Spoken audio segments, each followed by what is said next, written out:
with the other chapter from the plant physiology, that is transpiration. Uh, okay, okay, just a moment. Something wrong again with the sharing.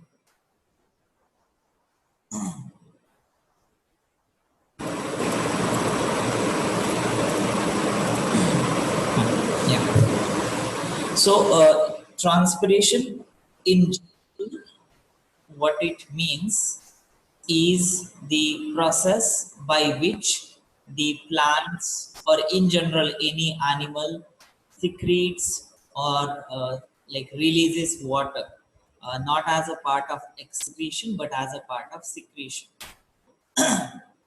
Now, it's a transpiration in general is a very useful process in plants for various reasons, and one of them is creating a suction force in the stem to enable the roots to absorb the water and mineral nutrients. Now, probably you are very much aware that how a human body has a pump system, otherwise in the circulation. The plants, they do not have any such pumping system, so whenever they have to absorb the nutrients from uh, like the natural sources like soil through the medium of roots, there has to be a suction force which will enable it to absorb it, or it will be just the natural way of diffusion. But the natural way of diffusion may not be useful for the plant because the plant keeps on growing for a quite long time, and that may not just sustain with the amount of water or nutrient that is absorbing through the roots. So that is when to create that sufficient amount of suction force or the pressure across the root linings, it has to release some water through the leaf to the stem structure, so that it creates an empty vacuole like structure inside the plant parts. And that is when the because of the suction force generated, it absorbs the nutrients and water, or the minerals and water nutrients from the root through the soil. So one of the major function that why transpiration exists is to have the sufficient amount of suction force, so that the nutrients as well as the water is being absorbed through the root mechanism. And also the second one is for cooling of the plant in hot weather. Now, if you like have seen in generally if the weather is really hot, usually the plants they start drying up because the water inside them may not be able to hold it for so long, and that is when the transpiration process releases some amount of water which stays on the surfaces of the plant, like for example leaf surface, and that is how it helps in cooling of the plant even if it is hot weather outside. Otherwise the plants would have been just dried up totally. So first function of the transpiration, or why does the transpiration exist, is the creation of suction force to absorb the nutrient as well as water. And the second one is for cooling of the plant, especially in the hot weather. uh, Now, if we have to define transpiration, transpiration is the evaporative loss of water from the aerial parts. Aerial refers to those parts which are in the air, right? So, evaporation or like evaporative loss of the water from the aerial parts, for example, like leaves or the stem of the plant. So, that is the definition of transpiration. Now, uh, I just have a quick question, and I would like if someone can answer it. Does this transpiration process occur in case of human or in case of animals also? Does anyone know? Does it happen in human or does it happen in other animals? Yeah, And how? sweating. Okay, yeah, correct. What are the other ways of transpiration in other animals? Do they also sweat?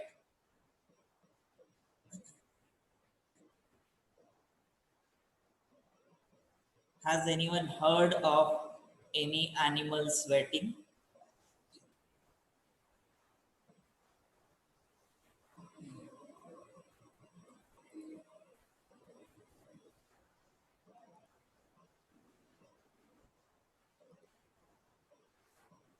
Dogs sweat through their paws, I think. Sorry, a little louder, Ishra. Dogs, they sweat through their paws. Yeah, for sure we have heard it. Similarly, animals also they do transpire, and it's almost similar mechanism. Just the way or the structure through which they transpire might be different in different cases, but in general, most of the animal species they do undergo this process of transpiration in general. Now, all the plants they continuously absorb water through roots. This is like a very well-known fact, which is conducted upwards through stem and is distributed to all the aerial parts, including leaves. Now, the water or the nutrients which is absorbed by the roots, they cannot stay there. It has to get transported upward, and that is when it creates a tube-like or channel-like structure until the leaves, so that these absorb water as well as the nutrients. It's getting transported to the different parts, especially the aerial parts from where the transpiration occurs. Usually, a very small quantity of water, like less than 2%. Some books they do mention like 0.2% or so, but it's less than 2%, we can say, is used by the plant for the photosynthesis. So imagine if the plant is absorbing, let's say, 1 liter of the uh, water, which is like really high otherwise. But let's say 1 liter of water, only 2% of it, that's only 20 ml, is being used by the photosynthesis for the photosynthesis by the plant. And of course, some other activities like transportation of soluble nutrients across different parts of the plant. So that is the proportion of water within like in the involved in the transpiration. So almost 98% of the water that is absorbed is used for this transpiration purpose. Now again, as I said, this is required for creation of suction force. So that is why the majority of the amount is being utilized for this transpiration and not majorly for the photosynthesis. For photosynthesis, there is anyway like very less requirement. Whatever that like the reaction of the carbon dioxide and water forming the glucose, sorry, the glucose like molecule, or the oxygen and carbohydrate or chlorophyll pigment reaction, or these photosynthetic reactions, it may not really need lot of water, and that is why the rest of the water is used for the transpiration and only a small proportion is used for the photosynthesis.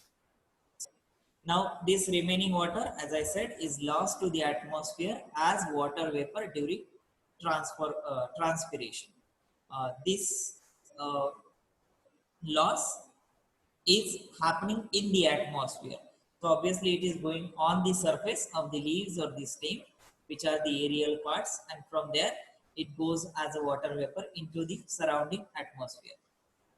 Uh, Now, to understand this process of transpiration, there have been several experiments which have been carried out like at different time points. So, one of such experiment which is very widely and commonly done is like this is the procedure for it. You can do this simply at your home also, just to understand how exactly and what kind of plant do transpire more or less, to what extent, that you all of it can be done at home setup. Now, so the procedure goes like this: take a medium sized well watered potted plant, so any plant which is like already planted and it's regularly being watered, you take it with a transparent bag and tie its mouth around the base of the stem. So you cover the whole of the plant with the transparent bag, polyethylene black bag usually, so that you can visualize it, what is happening inside, or if there are water droplets inside, and tie it at the base of this tape so that there is no exchange of outside to inside moisture. So whatever is present inside stays inside, and whatever is outside stays outside. Leave the plant in the sunlight for an hour or two so that the photosynthesis reaction can happen, uh, preferably in the morning times, like around 10 or 11 o'clock. Not necessarily, though, you can do it throughout the day, but it just like the amount of it is appropriate and not too high, like especially in the afternoon cases. So drops of water will soon appear on the inner side of the bag. Okay, this is a bag, not bad. So the drops of water will appear on the inner side of the bag due to the saturation of water vapor given out by the leaves. So obviously, as we know, the process of transpiration happens in the plants. The leaves of this plant, whichever is put together, put inside the polythene bag, it will start oozing out the water, or it will start the cause the evaporation of the water, and these water vapors will ultimately will accumulate inside this polyethylene bag which is tied around the plant, and they will ultimately condense. Now, the condensation will only happen if the temperature outside is cool enough, and that is when I say if you do it in the afternoon times, the outside temperature is relatively high and you may not be able to see the condensation. If it is in the morning or in the evening times, usually the temperature, there is a sunlight, but there is not like really high temperature, so that the condensation can occur and you will be actually able to see this.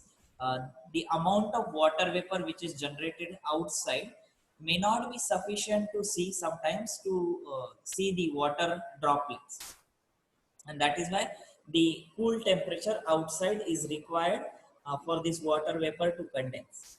Now, this experiment can also be done in different ways. For example, like a similar empty polyethylene bag with its mouth tied and kept in sunlight will show no drops of water. So there is one situation where there is plant, and in other situation there is no plant, but just the bag and the pot. And this particular situation, it will not show, the second case where there is no plant, it will not show any water vapors condense. And this is what is acting as a control to show that the plants transpire, and not, it's not the moisture which was present inside the polythene bag or inside the atmosphere which is condensed in the polythene bag. So that is when the controls are very important in case of biology experiment. So there is a plant with polythene bag, and there is just the pot without the plant and the polythene bag. So this, the second situation will act as a control, just to show that it is not the random condensation of the moisture, but it only because of the plant which is which is causing the evaporation of the water in terms of water vapor, which are in turn condensing on the polythene bag from inside. Uh, and again, just to test this experiment particularly, there is this cobalt chloride which is used in general to check if it is water or not. The drops will be confirmed as water only in presence of cobalt chloride. So that also we will see. Now, just to show you the diagram for this particular experiment, this is what is acting as a control, just the plant. And in this case, they have used like a jar, which can be like a glass jar, or the polythene bag can also be used. And this is the case where there is a plant with the pot, and this is what you see after 2 hours. When the plant is done with its photosynthesis, it will start evaporating water, which is ultimately condensing on the walls, inner walls of the jar. So that's the transpiration experiment. Okay, are there any questions? I guess this is very, very easy. There are no like difficult things in this as such.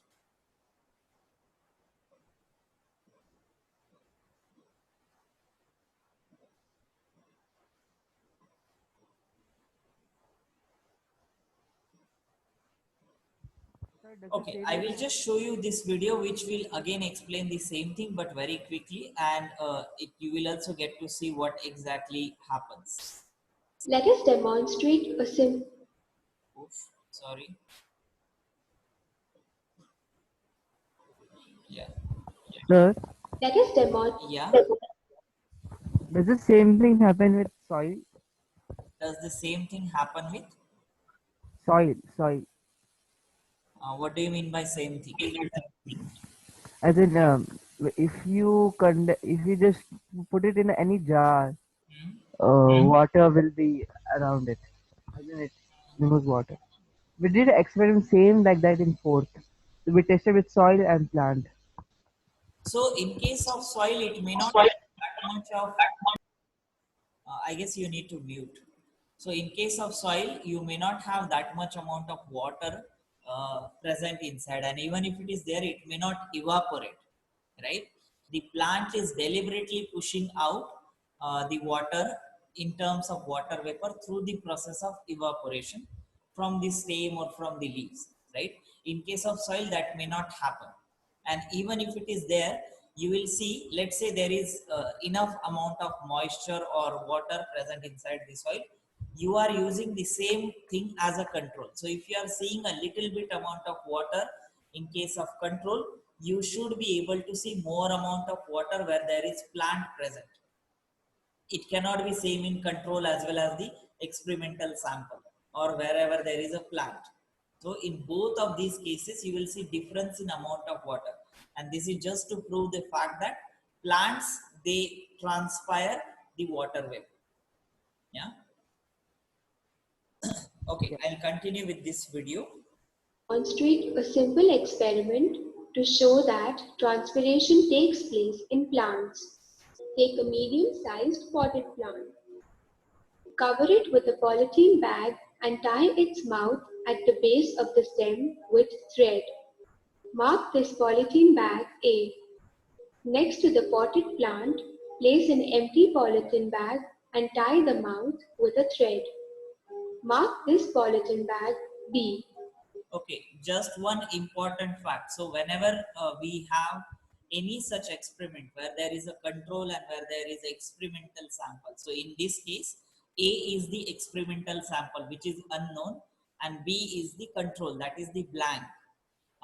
Both of these, like the pot has to be same, the soil has to be same, the amount of water that we have put earlier has to be same. They cannot be different, right?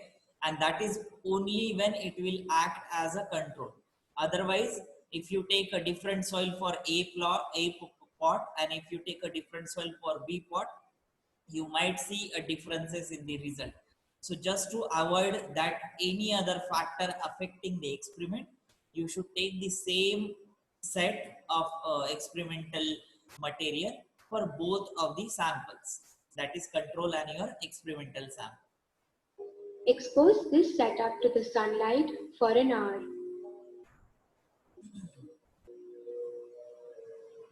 After an hour, you will see that drops appear inside the polythene bag A. The polythene bag B does not show any water droplets in it. From this, we conclude that the leaves give out water vapors. Due to condensation of the water vapors, tiny drops of water get collected inside the polythene bag A. This experiment shows that plants give out water to the atmosphere through transpiration. Okay, so the reason why I showed you this video is also this question has been asked quite often. Please prove that plants transpire, and then you have to write up like a process or the procedure, and also you have to draw the diagram. You have to write down the observation and the conclusion or the result, right? So you should always do this. So whatever the processes that has been shown or written here, you will write it exactly as it is, along with the control and the experimental sample. So that's the experiment to prove the plants, they do transpire the water vapors. Now there is other experiment which also proves the transpiration or the transpiration by the plants. In this case, there are three different conditions which are used. So there is setup A, which has a small well-watered potted plant with broad leaves. The reason for broad leaves is because we are going to attach or keep the paper later, which I'll tell you later. Enclose this pot completely in a polythene bag, or it can also be a jar vessel which is sealed from the outside environment, so that there is no exchange of moisture from the environment to the inside of the pot. And tie the mouth of the bag firmly around the base of this thing if you are using the polythene bag. This would prevent the escape of water vapor from the pot. Now cover the entire plant under a bell jar. So this is what is actually your bell jar. You can do this like setup. That is the setup A. Setup B, arrange this another similar plant and cover it with a bell jar exactly in the same manner as in the first one. So there is exact setup like setup A, except that here you should also keep a piece of dry cobalt chloride paper by the side of the plant inside the bell jar. The paper may be pinned or or pinned to a wooden stick or strap of the cork sheet. Uh, so this is the situation B, where there is exactly same kind of pot, same kind of plant, and same amount of water which is being given, same amount of bale, so same type of bell jar that we are using. Only the difference here is this cobalt chloride paper which is being placed here right next to the plant. Now, usually we do not get cobalt chloride paper so easily. So what we do is we take any handmade paper or paper which are like highly porous in nature. So you dip this into cobalt chloride solution and you take it out, you let it dry, and that so paper you use it as a cobalt chloride paper. That is also an option. So this is the cobalt chloride paper kept in the second situation. And in the setup C, what you have is take a third bell jar without the plant. Same setup, same bell jar, but without the plant and without the pot, but still containing a similar piece of cobalt chloride paper. Now, this is just to avoid, like if we have made this cobalt chloride paper, let's say by wetting it into the cobalt chloride solution. So obviously it is going to absorb the cobalt chloride solution into the paper, and it might have its inherent moisture. Now to avoid this moisture being getting evaporated and condensing on the inner walls of the jar, we need to have this as a control as well. So there is a control which is uh, without the paper, and there is a control which is without the plant. So in this case, if the transpiration is because of only the plant, you will see it here. If it is the transpiration is because of the paper, you will see it in this case as well as in the B case, right? C and B will show if the transpiration or the moisture condensation is because of the paper, which is not generally the case because we have dried this paper completely, but still the moisture can remain to some extent, like a very little amount. So just to avoid that and to confirm this particular fact that the moisture is not because of the paper, we have to take a separate control which has just the paper and no plant. So that is C, setup C. And we will keep all these three bell jars together in the sun for an hour or two. Now the third bell jar C in this experiment is also the control, which proves that there was no moisture in the air due to the transpiration, as well as there is no there was no plant in it. So the purpose of this, another purpose of this putting just the paper is this cobalt chloride paper changes its color whenever it comes in contact with the moisture. Now the moment we add some water to this cobalt chloride paper, it will change its color. So after let's say about 30 minutes, the first bell jar A would show water vapor condensing in its inner wall. The jar B will show similar condensation, and at the same time initially the blue cobalt chloride paper will turn into pink because cobalt chloride reacts with water, which is generally blue in color, but after reacting it with water, it will convert into the pink solution or the pink colored product. And in case of C, which is the third jar, the blue color of the cobalt chloride paper it should not change at all as there are no water drops on the jar's inner walls, right?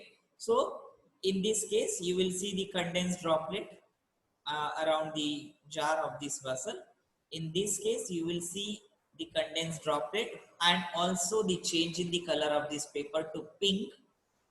And in this case, you will not see any droplets, neither the change in the color of the cobalt chloride paper. So that again proves that this condensation is only because of the water and it is nothing else. Otherwise, the other factors which are like, let's say, other water liquids, they might condense as well, but there are no such situation. And just to prove that it is only and only water, we are using this cobalt chloride paper as a confirmation that it's only water which is getting condensed and nothing else. Again, in case of biology, you cannot simply say, okay, there cannot be anything else apart from water. You cannot say it that way. So you have to prove it is only water which is getting converted, or which is turning the color of the cobalt chloride paper from blue to pink. So to prove this, we have to use it, or in that case, we are confirming that it is only water which is responsible for this evaporation. So that's the second transpiration experiment. Are there any questions here?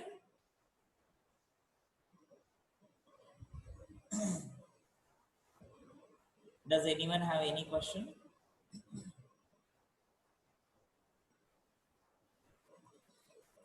This is again another very simple experiment. So the first one that we saw was just tying a polythene bag or a jar around the plant. In the second one, we are using cobalt chloride paper just to confirm that it is water. So first one is more around the general transpiration, and second one is the transpiration is happening due to the evaporation of the water. That is the additional point. So just as an observation and conclusion, the observations are the condensation of the water vapor into the droplets on the inner walls of the jar happens, and the change in the color of the cobalt chloride paper happens from blue to pink due to the presence of water. Otherwise, there is no change in the color of the paper. And as a conclusion, we should write plants loses water through the process of transpiration. So that is the uh, transpiration experiment, or it is also known as transpiration experiment along with the cobalt chloride paper. Uh,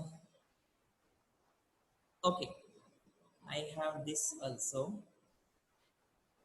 We will, I guess we will stop here. We will do this experiment in the next class, or we will learn about this experiment in the next class. If there are any questions, I'll be happy to take. Otherwise, we will just stop here.